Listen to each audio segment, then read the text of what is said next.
Isu deforestasi dan pembukaan lahan yang masif kembali menjadi perhatian serius di Indonesia. Terlebih, bencana banjir Sumatera yang merendam Aceh, Sumatera Utara, dan Sumatera Barat disebut ahli bukan hanya karena cuaca ekstrim, tetapi deforestasi dan pembabatan hutan yang salah satunya dialihfungsikan sebagai perkebunan kelapa sawit. Memang benar, kelapa sawit adalah pohon.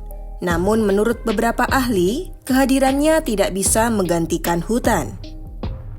Lantas, mengapa penanaman pohon sawit tidak bisa menggantikan fungsi hutan? Mari kita luruskan satu hal. Hutan bukanlah sekedar pohon. Ia adalah ekosistem. Perbedaan mendasar antara perkebunan kelapa sawit dan hutan alam terletak pada keanekaragaman hayati dan struktur ekosistemnya.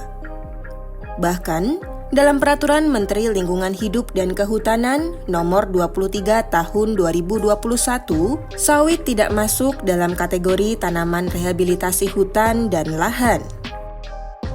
Mengutip dari National Geographic Indonesia, Wong Elin menyebut perkebunan kelapa sawit tidak tergolong dalam kategori hutan karena perkebunan terdiri dari tanaman monokultur, sehingga tidak tersedia keseimbangan alami untuk menjaga kesehatan tanah dan tanaman.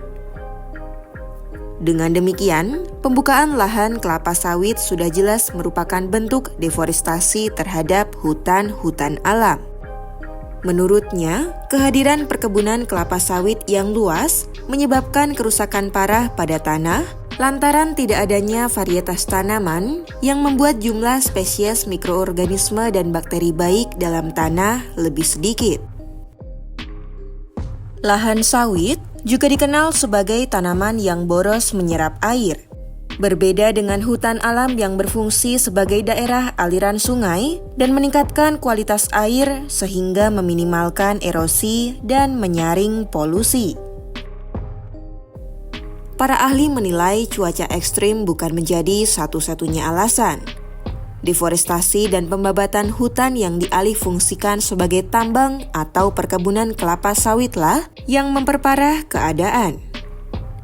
Saat dihubungi Rabu 26 November 2025, Manajer Advokasi dan Kampanye Walhi Sumut, Jaka Damanik menjelaskan, kerusakan ekosistem Batang Toru menjadi pemicu utama banjir di Sumatera. Ekosistem Batang Toru menjadi hutan tropis terakhir di Sumatera Utara yang membentang dari Tapanuli Selatan, Tengah, hingga Utara.